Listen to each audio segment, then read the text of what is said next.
तो हम देखते हैं किसी भी देश और राष्ट्र की पहचान उसकी संस्कृति में छिपी होती है। और इसे हम ऐसे भी कह सकते हैं कि किसी भी देश या राष्ट्र का अस्तित्व तभी तक टिक सकता है जब उसकी संस्कृति कायम रहे, बनी रहे। जैसे जैसे संस्कृति का विकास होता जाएगा, वैसे वैसे राष्ट्र का विकास होना भी सुनिश्चित है। और इसके लिए हमें इन बिंदुओं पर सोचना होगा कि संस्कृति ही व्यक्ति, समाज और एक समूह का पहचान होती है। जब तक संस्कारों को शुद्ध, दृढ़ और सुंदर और परिष्कृत नहीं बनाया जाएगा, तब तक संस्कृति के या देश के सर्वांगीण विकास की कल्पना ही नहीं की जा सकती है। महामना आचार्य तुलसी जी ने भी कहा है कि संस्कारों का जागरण होता जहां प्रकाश, खुलते हैं वहां नए नए आयाम। यानी कि संस्कृति का अगर विनाश होता है, उसका ह्रास होता है, तो ना केवल ये समाज के लिए, देश के लिए, राष्ट्र के लिए, बल्कि पूरी मानवता के लिए खतरा है। ये अगेंस्ट द ह्यूमन सिस्टम है और इसीलिए संस्कृति की सुरक्षा की ओर ध्यान देना अत्यंत आवश्यक है। जीवन विज्ञान में संस्कृति की रक्षा के लिए 4 उपाय बताए गए। वो 4 उपाय हैं। सबसे पहला है अध्यात्म विद्या। विशेषकर भारतीय पद्धति में अध्यात्म का बहुत बड़ा योगदान है। और देखा जाए तो मानव के जीवन में और मानवीय पहलू में 2 ही शब्द आते हैं, संसार और अध्यात्म। संसार यानी वो सारे क्रियाकलाप जो जीवन जीने के लिए, जीवन की चर्या को जीने के लिए कोई व्यक्ति करता है। वहीं अध्यात्म, अध्यात्म की जो करता है वो धर्म की मर्यादा, समाज की मर्यादा, परिवार की मर्यादा और देश की मर्यादा के अनुसार वो काम किए जाए, तब उसे कहते हैं अध्यात्म और संसार का एक मिश्रण या एक संतुलन। अध्यात्म शब्द 2 शब्दों से मिलकर बना है। अगर हम इसका संधि विच्छेद करें तो इसमें एक शब्द आता अधि और दूसरा आता आत्मा। यानी कि जो व्यक्ति आत्मा के निकट है उसे अध्यात्म की अनुभूति होती है। कितनी सुंदर बात है कि जिस विद्या से मनुष्य को अपनी आत्मा के निकट रहने का आभास होता है वही अध्यात्म है। और अध्यात्म जो है वो अनुभव की वस्तु है। अध्यात्म जीवन की वस्तु है। अध्यात्म आत्मा का मूल स्वभाव है। हम सभी जानते हैं कि मनुष्य की प्रकृति चोरी, झूठ, हिंसा, कुशील और नाना प्रकार के परिग्रह और क्रोध को, जितनी भी कषाएं हैं, उनको करने की नहीं है। वह तो सदा निर्मल रहना चाहता है, दया में जाना चाहता है, तप में जाना चाहता है, त्याग में जाना चाहता है, सत्य में जाना चाहता है। और इस प्रकार से इन सभी धर्मों को अपने साथ जोड़ता हुआ अपने अध्यात्म का विकास करता है।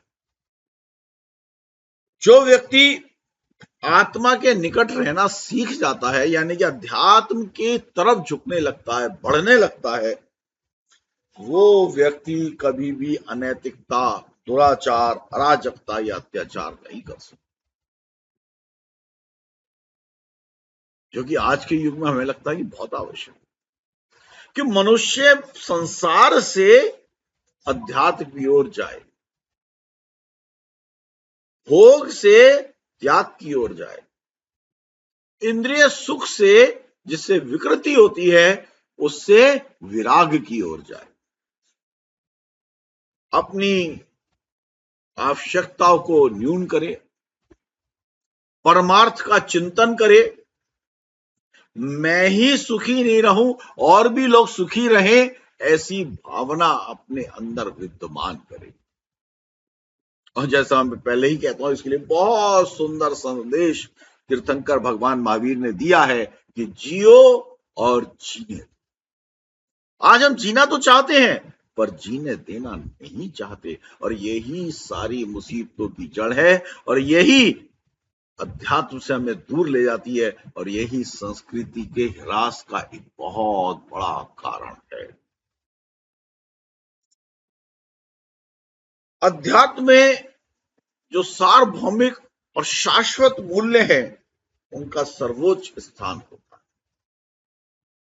जिसके माध्यम से व्यक्ति स्वयं, परिवार और समाज में एक सामंजस्य स्थापित करता है। प्रसिद्ध जैन संत आचार्य महापर्ग ने कहा भी है कि अध्यात्म के दो ही मूल तत्व है, एक है आत्मा और दूसरा है कर्म।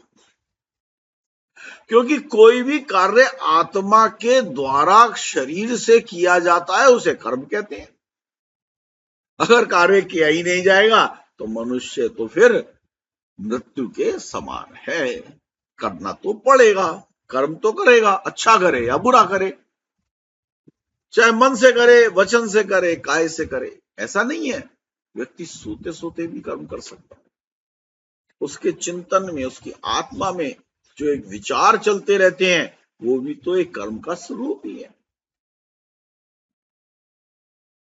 यदि हम आत्मा और कर्म को बाहर कर दें, इसके बारे में चिंतन ना निकालें, तो अध्यात्म उस जीव में शून्य हो जाता है, अध्यात्म विद्यमान नहीं रहता, और वो जंगल की एक जो पद्धति है, जंगल की मारो और खाओ और भोग करो और छोड़ दो और हिंसा करो, इस पद्धति की ओर जाने लगता है। और एक तरीके से कहें कि अध्यात्म में मनुष्य पशु से भी ज्यादा बुरा हो जाता है, क्योंकि पशु की अपनी सीमाएं हैं। मनुष्य व चिंतन, मनन, कार्य, बोलने, अनेक प्रकार की ऐसी विधाता के द्वारा दी गई प्रभु सुब्रताएं हैं, क्षमताएं हैं जो पशुओं के पास नहीं है। अब अध्यात्म की समूची कल्पना इस आधार पर आधारित है कि आत्मा को एक ना एक दिन तो कर्म से मुक्त करना है, क्योंकि अगर कर्म से मुक्त नहीं करेंगे तो आत्मा कभी भी संसार के चक्र से निकल नहीं पाएगी। कितनी विचित्र बात है। अभी हम कह रहे हैं कि कर्म करना आवश्यक है, आत्मा और कर्म के सामंजस्य से ही विकास हो सकता है। और अब हम कहना चाह रहे हैं कि कर्म को एक ना एक दिन तो आत्मा को छोड़ना ही है। यदि आत्मा को कैसे मुक्त किया जाए, और यह अगर कर्म से मुक्त नहीं करना तो किससे मुक्त किया जाए, इस सीमा में समूचा अध्यात्म समा जाता है। यानी कि अध्यात्म का पहला प्रारंभिक जो एक संदेश है, एक अर्थ है, वो है कि मनुष्य को हित मित प्रिय कर्म करना, जो कर्म सबके लिए सुखी हो, साध्य हो, उपयोगी हो, ऐसे कर्मों को, जिनके कर्मों के करने से समाज, परिवार और देश की उन्नति हो। पाप जिन्हें कहा जाता है, व्यसन जिन्हें कहा जाता है, इंद्रिय सुख जिन्हें कहा जाता है, उनका उपयोग कम से कम हो और उनसे दूर होकर के पुण्य कर्म की ओर बढ़ा जाए। परंतु जैसे जैसे मनुष्य के अंदर पुण्य कर्म की प्रबलता होती जाती है, पाप कर्म को निकालना शुरू हो जाता है, वैसे वैसे आत्मा ग्राह्य हो जाती है अपनी तपस्या, अपनी शुचिता के कारण, कि कर्म से मुक्त होकर के मोक्ष शिला पर विराजमान हो जाए। और हम सभी जानते हैं भारतीय संस्कृति में हर आत्मा का एक ही लक्ष्य है कि कैसे हमें मोक्ष को प्राप्त करना है, और 84 लाख योनियों के इस जो ये चक्र है जिसमें भटकता रहता मनुष्य, इस संसार से निकल करके अपना कल्याण करना है और जीने और मरने की बार बार ये जो परंपरा चली आ रही है इससे मुक्त हो। अब इस संदर्भ में भी अनेक व्याख्याएं हैं। वस्तुतः शरीर और आत्मा के संदर्भ में 3 विचारधाराएं मुख्यतः रूप से भारतीय संस्कृति में कही जाती हैं, समझी जाती। एक विचारधारा का मानना है कि शरीर ही सब कुछ है, आत्मा शरीर से ही तो चलती है, यह आत्मा शरीर के अंदर ही तो विद्यमान है, तो इसलिए शरीर की सबसे बड़ी भूमिका है और शरीर ही सब कुछ है। शरीर से भिन्न किसी चैतन्य वस्तु का अस्तित्व है ही नहीं। यह भी एक विचारधारा मानती है कि हमारा शरीर ही सब कुछ है।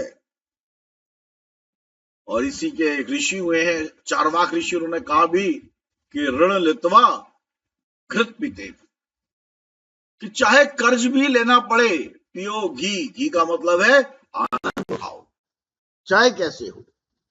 और ये विचारधारा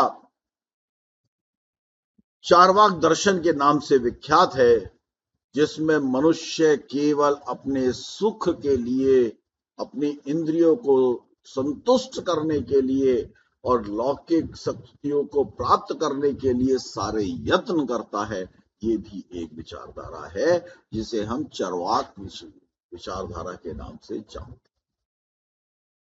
दूसरी विचारधारा है चिकित्सा शास्त्र। चिकित्सा शास्त्र, आयुर्वेद भारतीय संस्कृति में चिकित्सा शास्त्र का एक अंग है। आयुर्वेदिक चिकित्सा ही भारतीय संस्कृति की चिकित्सा पद्धति है। अब इसमें भी शरीर प्रधान तत्व है, परंतु इसमें आत्मा को अस्वीकार नहीं किया गया। ये नहीं कहा गया कि आत्मा है नहीं, या आत्मा का उपयोग नहीं है, या आत्मा के संधान से हम शरीर को स्वस्थ कर सकते हैं। इसमें भी शरीर को प्रमुख तो माना गया है, पर आत्मा की सार्वभौमिकता से भी इंकार या उसके अस्तित्व से भी इंकार नहीं किया गया है। और तीसरी विचारधारा है आत्मवाद की, अध्यात्मवाद की। इसमें आत्मा को प्रधानता दी गई है कि शरीर तो नष्ट है, ये तो पुद्गल है, ये तो मैटर है, ये तो नष्ट होना है।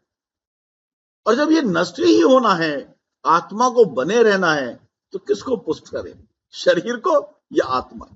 ये एक बड़ा विचारणीय बिंदु है और ये अध्यात्म से ही समझ में आ सकता है। अब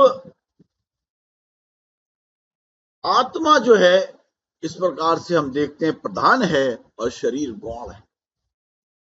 भारतीय संस्कृति के अनुसार कितनी बार आत्मा ने कितने शरीरों को ग्रहण कर दिया और कितने शरीरों को छोड़ दिया, जिसे जन्म और मृत्यु का एक लगातार होने वाला कार्य।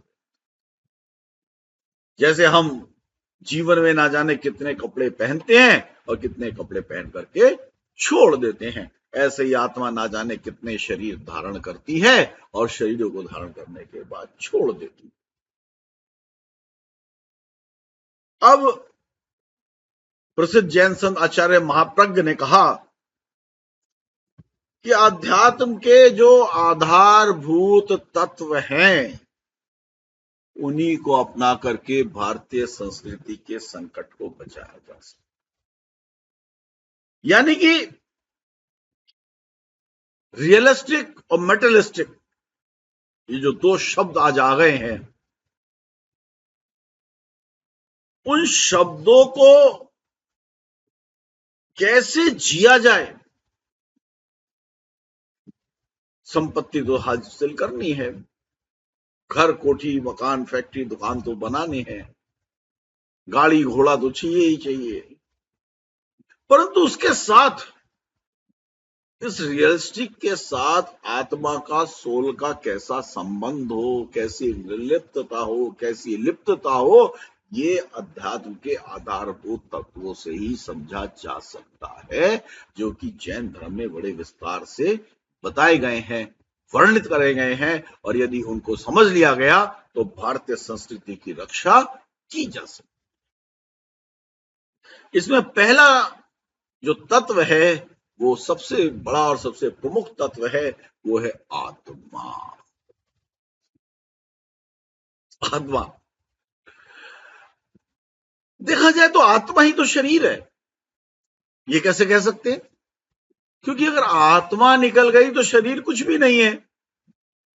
आत्मा के निकलते ही शरीर पल भर में, क्षण भर में निष्क्रिय, निस्तेज हो जाता है, और उसके सारे अवयव एक साथ काम करना बंद कर देते हैं और शरीर मौन हो जाता है, और ऐसे कह सकते हैं शरीर पूर्ण हो जाता है। कितनी विचित्र बात है कि जिस शरीर को हम सब कुछ समझते थे, जिस शरीर को हम क्रियाशील समझते थे, जिसका हार्ट धड़कता था, जिसके खून पंपिंग होता था, जिसमें सांस आती थी जाती थी, जिसमें हम खाते थे और उसके बाद उसको मल त्याग वगैरह करते थे, और पूरे शरीर में 3 चक्र इस प्रकार से चलते थे, वो शरीर के चक्र आत्मा के निकलते ही समाप्त हो जाते, नहीं रहते। इस प्रकार सुख और दुख शरीर को होता है या आत्मा को होता है, ये भी एक बड़ा विचारणीय प्रश्न है। और सुख दुख को करने वाला कौन है, शरीर या आत्मा? इस बात को भारतीय जनमानस को समझना चाहिए कि आत्मा को स्वीकार किए बिना सुख और दुख का कर्ता और का भोक्ता कौन है, इसको नहीं समझा जा सकता। तो अध्यात्म को अगर समझना है तो सबसे पहले आत्मा को समझना पड़ेगा कि जो शरीर के अंदर चैतन्यता है वो आत्मा है, इसीलिए आत्मा को चैतन्य तत्व भी कहा गया, कॉन्शियसनेस। अगर आत्मा है तो चेतना है, आत्मा फुर तो चेतना फुर, फिर शरीर किसी काम का नहीं, या तो जमीन में गाड़ दिया जाएगा या जला दिया जाएगा। भारतीय पद्धति में तो जलाते हैं, ये कहते हैं ना, ये पंच तत्व से बनी देह पंच तत्व में ही विलीन कर दी गई। तो फिर इस शरीर का उपयोग कितना, इस शरीर का, आत्मा का उपयोग शरीर के लिए या शरीर का उपयोग आत्मा के लिए, ये एक आधारभूत तत्व है जो भारतीय संस्कृति में आचार्य महाप्रज्ञ ने परिभाषित किया है। और दूसरा है आत्मा के पर्याय। अगर ये तो समझ में आ गया कि आत्मा है, पर क्या इसके पर्याय भी है? आत्मा भारतीय संस्कृति के अनुसार 84 लाख योनियों में जन्म ले सकती है, यानी 84 लाख पर्याय है इसके, 84 लाख। और वो पर्याय कैसे हो सकते हैं? वो पर्याय हो सकते हैं कि मनुष्य, देव, पशु, पक्षी और वनस्पति। अब वनस्पति में भी आत्मा है, पशुओं में भी आत्मा है, पंक्षियों में भी आत्मा है, और हमारे यहां तो यहां तक क्या गया है कि पृथ्वी का एक, जल का एक, वायु का एक, अग्नि का एक भी जीव ही है, इनमें भी आत्मा का समावेश है। और इस बात को इस प्रकार से भी कह सकते हैं कि एक इंद्रिय से 5 इंद्रिय तक जितने भी शरीर हैं, जिनमें एक इंद्रिय से लेकर 5 इंद्रिय तक होती है, वो सब शरीर के रूप हैं जिन्हें आत्मा धारण करती रहती है अपने पाप और पुण्य कर्मों के फल के प्रभाव के कारण। कितनी अच्छी बात है, कितनी विचित्र बात कि करता कौन है? शरीर। और कराती कौन है? आत्मा। अब कौन सा जन्म मिलने वाला है या मुक्ति होने वाली है, ये शरीर की तपस्या, शरीर के कार्यों, शरीर के द्वारा किए गए कर्म में ही तो निहित है। इसीलिए आत्मा की विभिन्न अवस्थाओं को जानना, उसके नाना रूपों को जानना और इनका निवारण करना, यही अध्यात्म में आत्मा का तत्व का जो चैतन्य तत्व है उस विद्या का एक प्रमुख तत्व है। इसके बाद इसका तीसरा एक चिंतन है, तीसरा एक अवयव है, वो है पुनर्जन्म। आत्मा थी, आत्मा है, आत्मा रही। आत्मा को कभी नष्ट नहीं किया जा सकता। अब वो एक अलग बात है कि वो आत्मा संसारी होगी या वो आत्मा मोक्ष मार्ग। संसारी मतलब 84 लाख योनियों में भ्रमण करने वाला, और मुक्त मतलब, मोक्ष मतलब जो आत्मा इस संसार के आवागमन से बाहर हो जाएगी, वो मुक्त आत्मा। अब जब संसारी आत्मा होगी तो आत्मा के तो 84 लाख योनि है, आत्मा के तो नाना प्रकार के रूप, 84 लाख रूप है। तो ये कैसे प्राप्त होंगे? यही तो जन्म और मृत्यु के कारक हैं कि एक शरीर की मृत्यु के बाद दूसरे जीवन को ग्रहण करना, दूसरे शरीर को ग्रहण करना और फिर उसका समापन, और फिर एक नए को ग्रहण करना, फिर उसका समापन। इस प्रकार जीवन और मृत्यु के अनंतानंत दुखों को यह आत्मा सहन करती है इस संसार में भ्रमण करने के कारण, अपने पाप कर्मों के कारण, अपनी बुरी विचारधाराओं के कारण, जिससे संस्कृति भी बदलित होती है, जिससे देश और राष्ट्र की संस्कृति में भी संकट पैदा होता है। तो हम उसके बड़े, जैन धर्म में इसका बड़ा विस्तृत वर्णन भी किया गया है कि आत्मा कैसे जाती है, कैसे आत्मा की गति होती है, ऊर्ध्व गति होती है, 3 मोड में गति होती है, कितने समय में एक आत्मा दूसरे शरीर को ग्रहण कर सकती है। तो ये सारी बातें, इसमें अगर हम डिटेल में जाएंगे तो हम इसको समझ सकते हैं, परंतु अभी अपना विषय है कि किस प्रकार से संस्कृति को अक्षुण्ण रखने के लिए अध्यात्म के इन तत्वों पर चिंतन मनन करना और इनको स्वीकार करना बहुत आवश्यक है। अब इसके बाद जो सबसे महत्वपूर्ण बिंदु है चौथा, वो है कर्म। करना तो हमें पड़ेगा, मनुष्य निष्क्रिय नहीं बैठ सकता। अब वो ये हो सकता है कि हम जानते हैं किसी भी प्रकार को करना 3 प्रकार से संभव है, वो है मन, वचन और काय। हम मन में सोच लेते हैं तब भी तो कुछ काम हो ही रहा है ना। हम मन में सोच रहे हैं यार इसका अच्छा हो जाए तो अच्छा काम हो रहा है, अच्छी सोच होती है। हम सोच रहे हैं इसका नष्ट हो जाए तो बहुत दुष्ट तो बुरा हो रहा है, बुरा सोच रहे हैं हम। हालांकि उस व्यक्ति को किसी भी प्रकार से प्रभावित नहीं कर पा रहे, पर अपने अंतस को या तो कलुषित कर रहे हैं या उसको शुद्ध बना। मन, वचन, काय, इन 3 प्रकारों से कर्म को किया जा सकता है। और कहा भी है कि किसी भी कर्म करने के 108 कारण हो सकते, 108 तरीकों से कर्म किया जा सकता। और इसीलिए हिंदू संस्कृति में हम जो माला फेरते हैं, जिससे हम मंत्र का जाप करते हैं या कोई भी जाप करते हैं, उसमें 108 मंत्र हो गए, है ना विचित्र बात। अब 108 तरीके से कैसे कर्म किया जा सकता है? देखिए,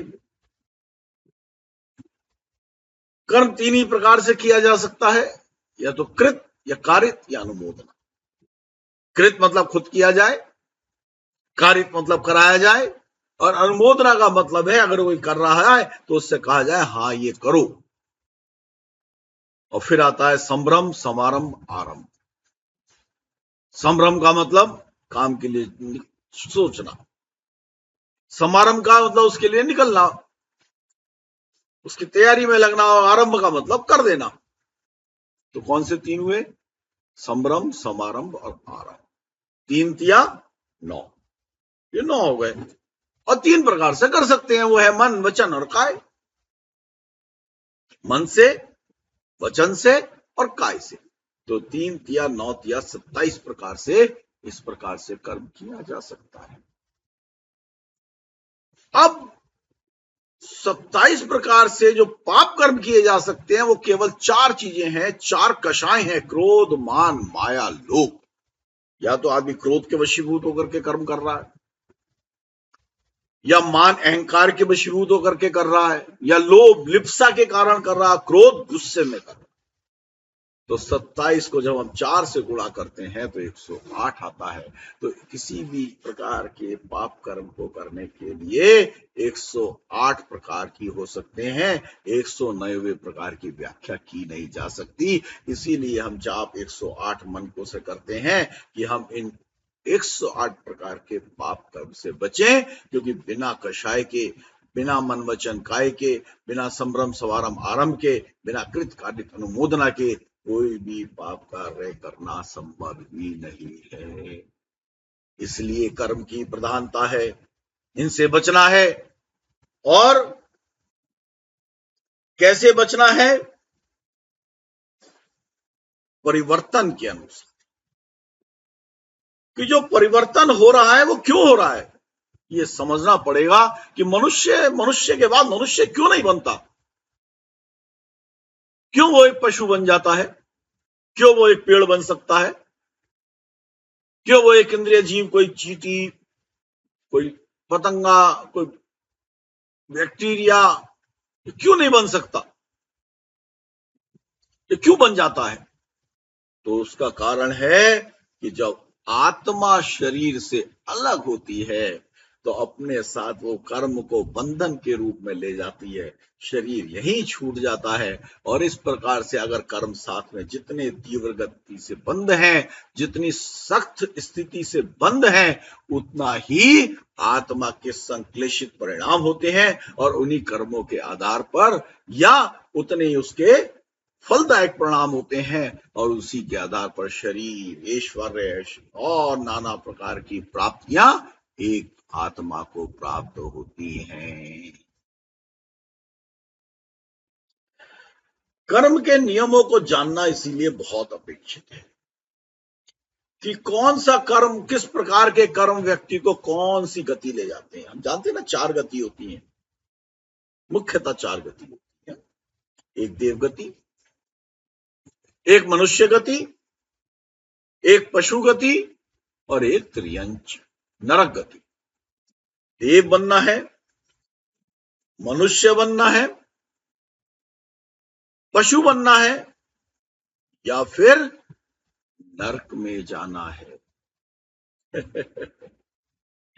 नरक के नाम से सब भयभीत हो जाते हैं, हालांकि देखा तो नहीं है। कुछ लोग तो कहते हैं कि पृथ्वी पर भी नरक है, जीवन में भी नरक है, स्वर्ग नरक यहीं पर है। देव और नरक दोनों दार्की, दोनों इसी जीव में विद्यमान हैं, परंतु व्याख्या तो है भारतीय संस्कृति में। अब कौन सा गति आपको मिलेगी इन चारों में से, ये कर्म करने पर ही निर्भर करता है। इसका कोई नियंता नहीं है, इसका नियंता आत्मा खुद है, व्यक्ति खुद है। तो किस प्रकार का कर्म आदमी को किस प्रकार के बंधन में बांधता है, और किस प्रकार का उस कर्म का विपाक होता है, क्योंकि कर्म 2 प्रकार से फलित होता है, तो सविपाक या अविपाक। सविपाक जो स्योमाने पहुंच जाए, अविपाक जो अपने प्रयास से, अपनी तपस्या से, अपने तप से, अपने आचरण से, अपने विचारों से, अपनी शुद्धि से, अपनी सरलता से, अपनी निर्मलता से किया जाए, उसे अविपाक। तो सविपाक और अविपाक 2 प्रकार से कर्मों की निर्जरा होती है, यानी कि कर्म कटते हैं, कर्म समाप्त हो जाते हैं, परंतु अनंतानुबंधी कर्म बहुत लंबे समय तक आपका पीछा नहीं छोड़ता, आत्मा का पीछा नहीं छोड़ता, और उसके संश्लेषित परिणाम उसको भुगतने ही पड़ते हैं। यही जैन धर्म जीवन विज्ञान के लिए कहता है। अब जो ये प्राणी भी, अब एक प्राणी है, कोई गरीब है, कोई अमीर है, किसी के हाथ है, किसी के नहीं है, किसी के पूर्ण शरीर नहीं है, किसी को नाना प्रकार के रोग हैं। यानी कि मनुष्य को, शरीर को प्राप्त करने के बाद भी, मनुष्य योनि को प्राप्त करने के बाद भी आदमी महान सुखी भी है और महान दुखी भी। दोनों परिवर्तन साथ साथ चल रहे हैं। दुख भी हो रहा है, सुख भी हो रहा है, प्रतिकूलता भी है, अनुकूलता भी है, और ये सब कर्मों के ही तो कारण। तो किस पृष्ठभूमि से कर्म जुड़ा है, ये अध्यात्म का प्रमुख विषय है, और इसे कर्म सिद्धांत का भी नाम दिया गया है। और कर्म सिद्धांत एक प्रमुख सिद्धांत है जिसमें जीवन के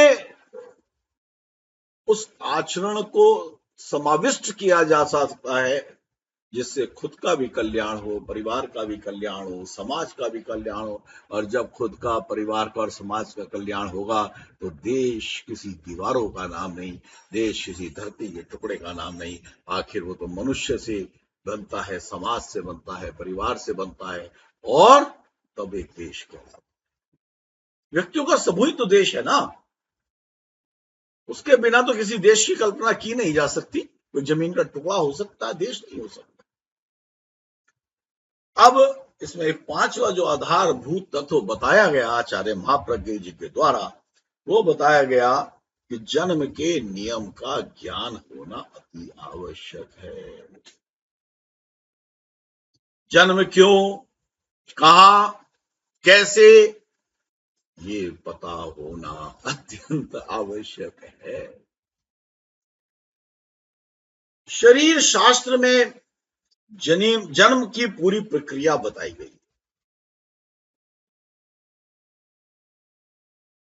जैन शास्त्र में 5 प्रकार का जन्म बताया गया है। वो बहुत बड़ा एक विषय है कि कौन कौन से होते हैं। गर्भज है, अंडज है, वैक्रेक है, सम्मूर्छन है, पोतज है। तो इस प्रकार के जन्म हो सकते हैं, और उसमें सबसे ज्यादा जो चर्चा होती है, सबसे ज्यादा जो चिंतन होता है, वो गर्भज जन्म का होता है। बच्चा कैसे गर्भ में आता है, भ्रूण कैसे विकसित होता है, कब तक वो गर्भावस्था में रहता है, और वह भ्रूण बनता क्यों है, किस कारण से वो पैदा हुआ। दो जुड़वा बच्चे भी एक साथ पैदा हुए तो उनमें अंतर क्यों हुआ, और अंतर हुआ तो एक ही मां, एक ही शरीर, उससे एक भ्रूण बना, और उस भ्रूण को जब विकसित हुआ तो 2 शरीर विकसित हो गए, उन 2 शरीरों का जन्म हुआ, पर उन 2 शरीरों का प्रभाव और परिणाम भी अलग अलग है। इसको समझना बहुत आवश्यक है, और ये जब ही समझा जाता है जब नाम कर्म को समझा जाए, जिसके उदय से शरीर की प्राप्ति। तो इस प्रकार के अनेक प्रश्न और उनके उत्तर आध्यात्म विधा की ओर से जोड़ते हैं, और हमें जीवन को जीने का, जीवन को उत्पन्न होने का, जीवन को नष्ट होने का, या शरीर को उत्पन्न होने का और शरीर को नष्ट होने का एक सारा सिस्टम समझ में आता है। और जब सारा सिस्टम समझ में आता है तो संसार के अंदर संसार से रुचि कम और अध्यात्म से रुचि बढ़ती जाती है, और जब अध्यात्म से रुचि बढ़ती जाती है तो धर्म के प्रति आस्था प्रगाढ़ हो जाती है, और जब धर्म के प्रति आस्था प्रगाढ़ हो जाती है तो मनुष्य की कार्यशैली में परिवर्तन आने लगता है, और फिर वही सिद्धांत आता है, जियो और जीने। और जैसे ही वो सिद्धांत आता है, जियो और जीने दो, भारतीय संस्कृति ही अवयव के रूप में, एक अक्षण अवयव के रूप में खड़ी हो जाती है। और भारतीय संस्कृति जो आज तक जीवित है वो हमेशा हमेशा जीवित रहेगी, क्योंकि भारतीय संस्कृति से अध्यात्म का लोप जा नहीं सकता। क्योंकि जो पुनर्जन्म की अवधारणा है उसमें कोई ऐसे कर्म जरूर किए होंगे कि भारतवर्ष, कहते ना, जम्बू द्वीपे भरत क्षेत्रे आर्य खंडे, कोई भी पूजा करे तो बड़ी विशाल परिकल्पना है। अभी तक तो हम आर्य खंड को ही नहीं समझ पाए, भरत क्षेत्र को क्या समझेंगे, जम्बू द्वीप को क्या समझेंगे। घर में पूजा होती है, सब पढ़ते हैं जम्बू द्वीपे भरत क्षेत्रे आर्य खंडे। इस अध्यात्म को समझे बिना इसको समझना नितांत मुश्किल है। और मैं कहता हूं मुश्किल क्या है, असंभव है। अब इस प्रकार के इन नियमों को जानने के बाद जीवन को सम दिशा, जिसे सम्यक भी कहा जाता है, कि सम दिशा की ओर, सम्यक दिशा की ओर अगर मनुष्य बढ़ता है तब संस्कृति का निर्माण होता है, संस्कृति संकटों से बाहर आ जाती है और संस्कृति विद्यमान रहती है। और विद्यमान ही नहीं रहती, उत्तरोत्तर निरंतर विकास करती। और अध्यात्म का एक ही लक्ष्य है, परमेश्वर से संपर्क स्थापित करना। जो परम तत्व है उससे संपर्क रखना और उसमें विलीन हो जाना, अपनी आत्मा को भी उस परम तत्व में विलीन करके परम सुख को प्राप्त कर लेना, अनंत सुख को प्राप्त कर लेना। यही तो अध्यात्म का लक्ष्य है भाई। अंतिम लक्ष्य तो यही है। प्रारंभिक लक्ष्य जन्म मृत्यु में अच्छा शरीर धारण करना, अच्छा योनि को धारण करना, ये तो हो सकता है, परंतु अंतिम लक्ष्य तो परमात्मा में, परम तत्व में, मोक्षशिला पर, मोक्ष तत्व में विद्यमान होना ही है। और वो जब ही होगा जब सभी प्रकार के 8 प्रकार के कर्म हमारे यहाँ कहे जाते हैं, जब उन कर्मों का विनाश हो जाए, वो कर्म नष्ट हो जाए और आत्मा कर्मों से मुक्त हो जाए, तो उसे जन्म लेने की कोई आवश्यकता ही नहीं पड़ेगी। आध्यात्मिक जीवन, आत्मदर्शन, आत्मिक ज्ञान और अंतःस्फूर्त